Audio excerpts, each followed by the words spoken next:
Ice cream वालों की समस्या पे आज मीटिंग हुई, तो क्या लग रहा है बाबा, आइसक्रीम वाले को भी दिक्कत होगी इस देश में, उनको भी प्लस किया जाएगा? आइसक्रीम वाले वो आइसक्रीम वाले जो छोटी छोटी फैक्ट्रियां जिनकी हैं, जी।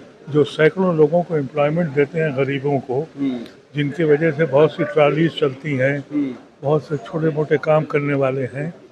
ये सरकार जो है सिर्फ ये बड़ी बड़ी कंपनियों को ही इंकरेज करती है और अनएम्प्लॉयमेंट डिक्लेयर करती है। इनके ऊपर जिस तरह के रिस्ट्रिक्शंस लगाए हैं और जितना बजट इनका जो इनको गुटखा और तंबाकू में डालकर ये बात साबित कर दी कि वो सिर्फ बड़ी कंपनियां जो हैं, चाहे वो वाडीवाल हो या बड़े वाले जो हैं, उनके खाते में लाना चाहते हैं कि ये कारोबारी न कर पाए। तो इसका मतलब फिर ये बड़ी कंपनियां से ही हम लोग चौथी और तीसरी और दूसरी, पहली कौन बने? हमारा देश जो है वो बड़ी कंपनियों से नहीं चल सकता। हम 140 करोड़ लोग रहते हैं जी। इनके अगर हाथ से रोजगार छीन लोगे तो फिर देश कैसे चलेगा?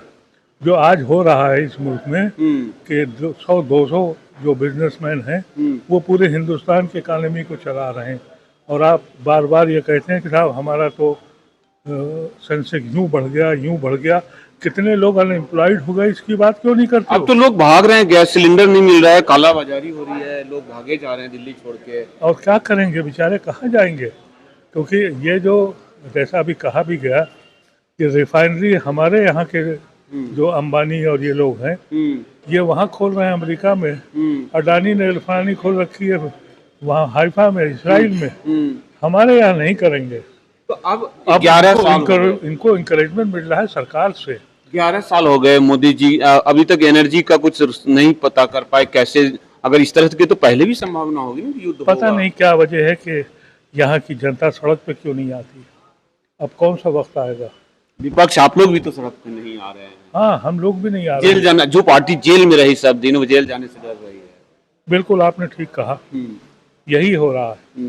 जब तक कि पॉलिटिकल पार्टीज और जनता डरती रहेगी और इनको डराने का जो कोशिश की है, रोज पॉलिटिकल लीडर के साथ कभी ईडी लग जाता है, कभी कौन लग जाता है, कभी इसको जेल भेज देते हैं, तो वो डरे बैठे हैं।